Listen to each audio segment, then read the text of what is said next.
안녕하세요. 주식 정리해드리는 주정남입니다. 오늘도 해외 시장부터 먼저 확인해 보도록 하겠습니다. 전일 FOMC 회의 결과 발표 후 이제 거기서 나온 내용들이 시장이 예상치와 부합하는 흐름들 때문에 이 불확실성에 대한 감소와 러시아가 달러로 국채이자를 지급하며 그동안 가장 큰 우려로 떠올랐던 것 중에 하나인 이슈인 이 디폴트 우려가 어느 정도 완화가 되는 모습 보여주며 증시는 긍정적으로 상승하는 모습이 나타났습니다. 하지만 단기적으로 이렇게 올라갈 수 있지만 지금 전일 연준은 기준금리를 25bp 인상 그리고 올해 금리 전망치를 담은 점도표를 통해 올해 남은 6번의 회의에서 모두 금리 인상을 진행할 수 있을 것이다라는 걸 시사했는데요. 양적 긴축 또한 이르면 5월 달부터 시작할 것으로 언급했기 때문에 시장이 예상한 수준으로 진행이 된다라는 것도 분명히 있겠고 파월 의장 역시도 경제에 대해서 낙관적으로 평가했다라고는 할 수 있겠지만 장기적으로 보았을 때에는 이러한 금리를 연이어서 인상하는 것들이 어느 정도 부담으로 작용을 할 수 있다. 이러한 부분들은 체크하고 넘어가야 되겠습니다. 이러한 부분들 때문에 국제유가 같은 경우에는 WTI 기준 102.98달러 8.35% 상승 마감하였고요. 국채는 혼조였고 달러는 하락, 금은 상승 마감하였습니다. 그냥 총정리해보면 단기적으로는 좋다. 근데 장기적으로는 아직 봐야 될 것들이 많이 남아있다. 이 정도로 볼 수 있겠네요. 자, 그럼 뉴스들을 보면서 조금만 더 디테일하게 하나씩 보도록 하겠습니다. 일단 최근에 나온 지표들은 나쁘지 않았어요. 주간 실업보험 청구 건수가 21만 4천 명으로 월가 예상보다 하회하며 긍정적인 모습이 나타났고요. 자, 산업 생산 역시도 0.5% 증가하며 예상치에 부합되는 움직임이 보여졌습니다. 그리고 이제 필라델피아 제조업 쪽을 조금 보자면 27.4를 기록하며 전월보다 큰 폭으로 개선이 되었는데 이전에 발표했던 엠파이어트 스테이트 제조업 지수가 안 좋았던 걸 생각을 해본다면 이 필라델피아가 제조업이 조금 좋아지는 모습을 보여주는 것 때문에 이 제조업 쪽은 조금 더 지켜봐도 된다라고 생각을 하면서 지켜볼 수 있겠죠. 그리고 지금 아무래도 금리 인상이 계속해서 이야기가 나오다 보니까 미국 국채 가격은 움직일 수밖에 없고 연준 같은 경우에는 올해 긴축 경로, 경기도나 우려를 재점검하는 움직임이 보여지고 있다라고 합니다. 근데 아무래도 뭐 경기는 살아날 수 있어도 금리를 계속해서 올리다 보면은 시장의 유동성이 줄어들다 보니까 주식 시장이 약간 둔화될 수 있는 건 어쩔 수가 없는 것이죠. 하다 보니 지금 당장은 같은 흐름으로 봐야 될 필요가 있겠지만 나중에는 어느 정도 갈라서 얘는 얘고 쟤는 쟤다 이런 식으로 봐야 될 필요가 있지 않을까 싶네요. 자, 그리고 미국 쪽에서 오랜만에 재미있는 내용이 나왔습니다. 미국 지난해 집값 급등에 주택 평가액이 증가하였다. 근로소득을 웃돌었다라고 하는데 이거 기억하실 분들이 있으실지 모르겠는데 서브프라임 때 집값이 이렇게 올라가다 떨어지고 쭉 주구장창 바닥을 기다가 이제서야 이렇게 올라가기 시작을 한 겁니다. 지금 10년이 넘었어요. 이렇게 되기까지. 그런데 이번에 이 10년 만에 올라간 이번 현상으로 인해서 이 근로소득을 웃도는 주택 평가액 증가가 나왔다라고 하니 미국 쪽에서 이 부분을 어떠한 식으로 생각을 하면서 볼지 주목을 해보면 좋겠고요. 그리고 이제 영향을 받을 부분이 뭐가 있을지에 대해서 말씀을 드리면 이 원자재 가격이 올라가는 거죠. 아무래도 주택 가격이 계속해서 올라간다라고 하면은 지금이라도 집을 사야 될까라는 사람들이 많아질 것이고 그러면 신규 주택 착공 건수가 많아지겠죠. 그러면 그들이 집을 짓기 위해서 원자재들을 가지고 올 수밖에 없을 것이고 당연히 한국 같은 경우에는 우리도 이제 집 많이 짓는다라고 하는데 영향을 많이 받을 가능성이 크다라는 겁니다. 건설사들의 영업이익이 줄어들 수 있다라는 부분과도 연동해서 생각해 볼 수 있으니까 자, 요 부분이 미국 집 관련해가지고 그쪽 시장에 어떠한 영향을 줄지 하나씩 살펴보면 좋겠고요. 자, 그리고 여러 가지 기술들, 기업들의 이야기들을 조금만 더 이제 살펴보자면 지금 자동차 판매 플랫폼, 수소 양자컴까지 현대차가 이러한 기술들에 전방위적으로 투자를 한다고 합니다. 삼성에 이어서 현대 같은 경우에도 미래에 대해서 이렇게 우리는 진행을 할 것이다라고 비전을 밝힌 것인데요. 자, 당연히 여기에 수혜를 받는 기업들은 생길 수밖에 없겠죠. 수혜받은 기업들 하나씩 하나씩 보시면 좋겠고 자, LCC, 그러니까 저가항공사들이 이번에 코로나로 인해서 좀 잠겨 있다가 다시 반등을 하며 중장거리 노선의 확대가 보여지고 있다라고 합니다. 이건 이 LCC들의 기회가 될 수도 있겠다라고 생각이 드는데 지금은 동유럽이지만 그 이외에 알짜 노선까지도 확보하는 모습을 보여주게 된다면 살아남은 LCC들의 덩치가 더욱더 커지지 않을까 기대해 볼 수 있겠습니다.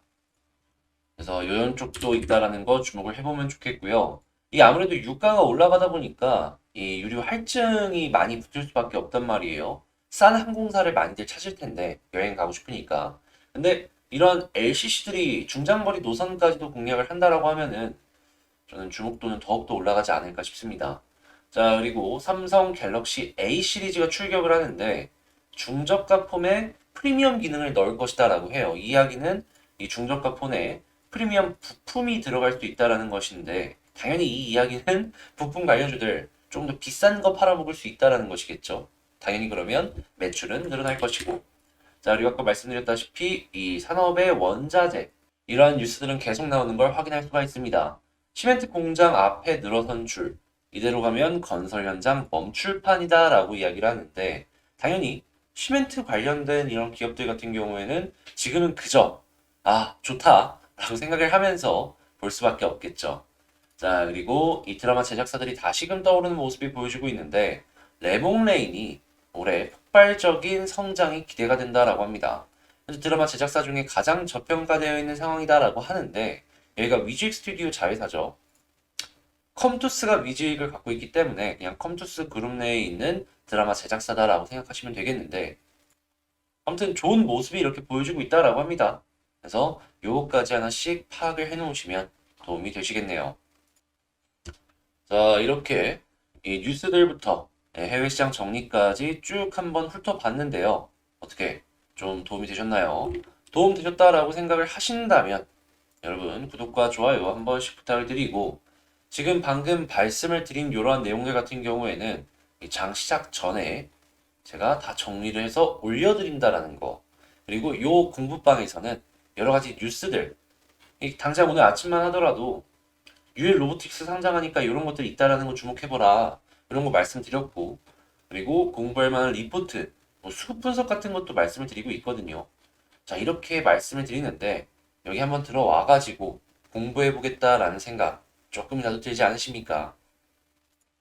그래서 관심 있으신 분들은 이 제 채널 커뮤니티에 텔레그램 링크가 있으니까 그 링크를 통해서 여기 들어오셔서 같이 공부를 하시면 되겠습니다. 이 방은 결코 리딩방이 아닙니다. 참고하시고 공부의 생각을 갖고 들어오셔서 어려운 시장 같이 헤쳐나가셨으면 좋겠네요. 개별 종목 보도록 하겠습니다. 자, 제가 이번에 가지고 온 종목은 두산중공업을 가지고 왔는데 일단 두산중공업 같은 경우에 차트가 되게 괜찮죠. 11선 딛고 올라가고 이번에도 딛고 아직 올라가진 않았지만 옆으로 횡보를 하면서 이 유상증자했던 물량을 소화해주는 그러한 모습이 확인이 되고 있는데요. 자, 여기서 딛고 어떻게 하면 올라갈 수 있을지 수급이나 아니면 지금 상황에서 볼 수 있을 만한 뉴스가 뭐가 있는지 이런 것들 하나씩 살펴보도록 하겠습니다. 일단 지금 두산중공업 같은 경우에는 주주총회 이후에 간판을 바꿔달 것이다 라는 이야기가 나오고 있습니다. 아무래도 정체성 부각을 하기 위해서 그리고 회사의 이름을 바꾸면서 밸류를 조금이라도 더 올리기 위해서 이런 식으로 진행을 하는 것이 아닐까 싶은데요. 나쁠 건 없습니다.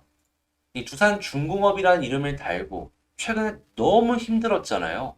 그 힘든 이미지도 좀 많이 벗길 수가 있으니까 어떻게 보면 더 좋은 그런 상황이 보여지지 않을까 싶은데 자, 그리고 여기에 이제 사업 진행 중인 것들 이렇게 얘기하고 있는 게 있는데 첫 번째는 수소입니다.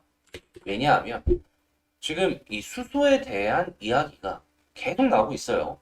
뭐 영암군도 그렇고 지금 각종 대기업들도 이 수소 관련된 운반선을 공동 개발하겠다라고 하면서 이 수소 생태계가 하나씩 하나씩 커지는 모습이 보여지고 있거든요. 그래서 이 수소 관련되어 있는 이 두산 퓨얼셀, 두산중공업의 자회사죠. 이쪽이 굉장히 밸류가 올라가고 있다는 걸 알아두시면 좋을 것 같고 이 퓨얼셀에 대해서 제가 조금만 더 설명을 드리면 이쪽이 연료전지 전문 기업이거든요. 한데 전 세계에서도 이 연료전지를 만드는 기업들이 있을 거 아니에요. 근데 돈 버는 회사가 유일하게 퓨얼셀밖에 없습니다. 한국의 정책적인 영향도 분명히 있겠지만 기술력적인 부분에 있어서 앞서 나가는 것이 아니라면 이런 모습 못 보여줬을 거거든요. 완전 탑이라고는 이야기 안 하겠습니다. 하지만 사업할 수 있는 환경이 유리하다면 약간의 기술 차이 난다고 해도 금방 역전할 수 있고요. 안 난다라고 하더라도 기술력만 좋은데 돈을 못 벌면 그거는 나가리잖아요. 돈을 더 벌 수 있는 퓨얼셀 쪽으로 조금 더 수급이 집중이 될 수가 있다라는 겁니다. 그래서 수소 쪽은 매우 좋은 상황이다. 자, 그리고 원전 같은 경우에는 매번 얘기를 하더라도 이게 아쉬울 게 없는데 지금 이번에 이 대통령이 바뀌면서 원전에 대해서 굉장히 긍정적으로 바뀌다 보니 지금 체코의 8조 원전 대전 여기에 이제 유리해지는 것이 아니냐라고 이야기를 하고 있거든요. 가장 큰 경쟁사로 보여졌던 이 중국과 러시아 같은 경우에는 보안상의 이유로 이 원전의 수주에 제외가 되었다라고 하고요. 지금 미국의 웨스팅하우스, 그리고 프랑스의 기업 하나, 그리고 한국 혈전을 벌이고 있다라고 하는데 경제성 부분만 놓고 본다면 한국이 가장 앞서 나가고 있다라고 합니다. 자, 만약에 한국에서 이걸 따내게 되면 어떻게 될까요? 아, 진짜 원전 시작되는구나. 그려볼 수 있겠죠. 물론 요거는 지금은 기대감만 있는 것이기 때문에 확정은 아니라 조금 더 봐야 되긴 하겠지만 원전은 이렇게 끊임없이 뉴스가 나오고 있는 것만으로도 기대할 수 있는 그러한 이제 시대적인 흐름이라는 게 있다라는 거니까 계속해서 보시면 좋을 것 같고요. 두산중공업은 이 시대적 흐름의 대장주가 될 수 있는 그런 종목이다. 이것도 연결해서 볼 수 있겠습니다. 자, 그리고 이제 수급을 한번 본다면 어제 드디어 이 외국인 쪽의 마이너스 수급이 다시 한번 플러스로 바뀌는 모습이 보여지고 오늘도 또 플러스가 나오고 있습니다. 그리고 기관 쪽에서도 금융투자는 계속 이렇게 파는 모습이 보여줬는데 이 이야기는 생각을 해보면 이 유상증자 받은 물량이 많이 소화가 되었다라고도 생각을 해볼 수가 있을 것 같거든요. 자, 이제 개인들의 물량만 어느 정도 털려주는 모습이 보여지게 된다면 종목이 가벼워졌다라고 생각을 해볼 수 있기 때문에 추가적인 상승도 한번 노려볼 수 있겠죠. 재료가 이렇게 좋으니까 말이에요. 그래서 수급상으로 여기서 이제 플러스로 바뀌어주면 더 좋겠지만 이렇게 숫자가 줄어든 것만으로도 지금 매우 긍정적인 상황이 보여지고 있다. 현재 위치에서 계속 횡보해주는 모습이 보여지고 현재랑 비슷한 흐름이 나와주게 된다면 추후에 상승의 흐름은 더욱더 기대를 해볼 수가 있겠다. 이런 식으로 수급은 분석을 마치도록 하겠습니다. 자, 그럼 이제 차트를 한번 보도록 할 텐데요. 현재 나오고 있는 흐름이 어떤 건지를 우선적으로 보자면 이 아래쪽으로 이렇게 쌍바닥에 개미 털고 위쪽으로 올린 다음에 이런 식으로 추세를 타면서 올리고 있는데 핵심 포인트는 11선 지지가 보여지고 있거든요. 그래서 단기적으로 보실 분들은 11선 이탈 전까지는 계속 봐도 될 것이다 라고 생각이 듭니다. 근데 이 100%라는 건 없다 보니까 여기를 이탈할 수도 있습니다. 이탈한다고 해서 그리고 안 올라가는 것도 아니에요. 그럼 어디를 보면 좋겠냐? 21선이죠. 이 두 가지는 여러분들 성향에 맞춰서 참고해 보시면 좋겠습니다. 자, 그럼 지지라인은 이 두 가지 생각을 하고 여기서 이제 지지를 받고 올라가 준다라고 하면은 괜찮은 그림이 보여질 것이다라는 걸 예상하면서 볼 수 있겠고요. 자, 그럼 이제 올라간다라고 했을 때 이제 어떤 걸 봐야 되냐? 이걸 꼽아봐야 될 것 같은데 우선 최근에 거래량이 가장 많이 있었던 이 부분만 이제 집중해서 본다면 바로 머리 위쪽이 매물대가 쌓여 있는 걸 확인할 수 있어요. 그러니까 물려 있는 사람이 많다는 것이죠. 근데 툭툭 찔러주면서 저 물량을 소화해주는 모습이 보여주고 있잖아요. 아까 말씀드렸던 것처럼 수급이 저런 식으로 계속해서 반복이 되게 된다면 위쪽이 여기에서는 이렇게 두텁게 보이지만 이게 소화가 될 겁니다. 그러다가 뚫고 올라가잖아요. 그러면 이 고점 부근까지도 쭉 하고 올라갈 수 있는 거예요. 그러면 지금 여기에서 우리가 생각을 해볼 수가 있는 부분은 횡보 조금 더 오래 해주면 좀 지루하긴 하지만 오히려 좋다. 왜냐하면 그렇게 가다가 위쪽으로 갑자기 툭 하고 튀어 올라가 주면 더 많이 올라갈 수 있으니까. 그리고 수익의 기대값은 결코 작지 않을 것이다.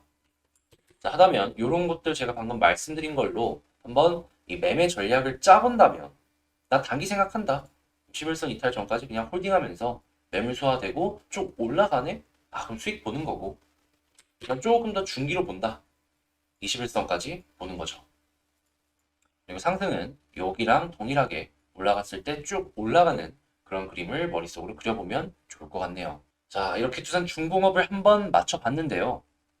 이 종목 같은 경우에는 제가 되게 오랫동안 팔로우업을 했다 보니까 물리신 분들 같은 경우에는 굉장히 마음고생을 많이 하셨다라는 걸 알고 있어요. 근데 많이 올라왔잖아요. 그리고 여기서 다시 또 모양을 잡아가고 있잖아요. 힘들었던 만큼 이제 좋은 일들만 많이 남아있는 걸로 보여지고 있으니까 추가적으로 더 높은 위치까지 우리 다 같이 괜찮게 이 종목 바라봤으면 좋겠고요. 날씨가 계속 변동을 좀 많이 부리고 있습니다. 뭐 비도 오고 더웠다가 추워지고 코로나는 계속해서 심해지고 있고 여러분들 몸 조심하시길 바라며 전 다음에 더 좋은 영상으로 다시 찾아뵙도록 할게요. 이상 주식 정리해드리는 주정남이었습니다. 감사합니다.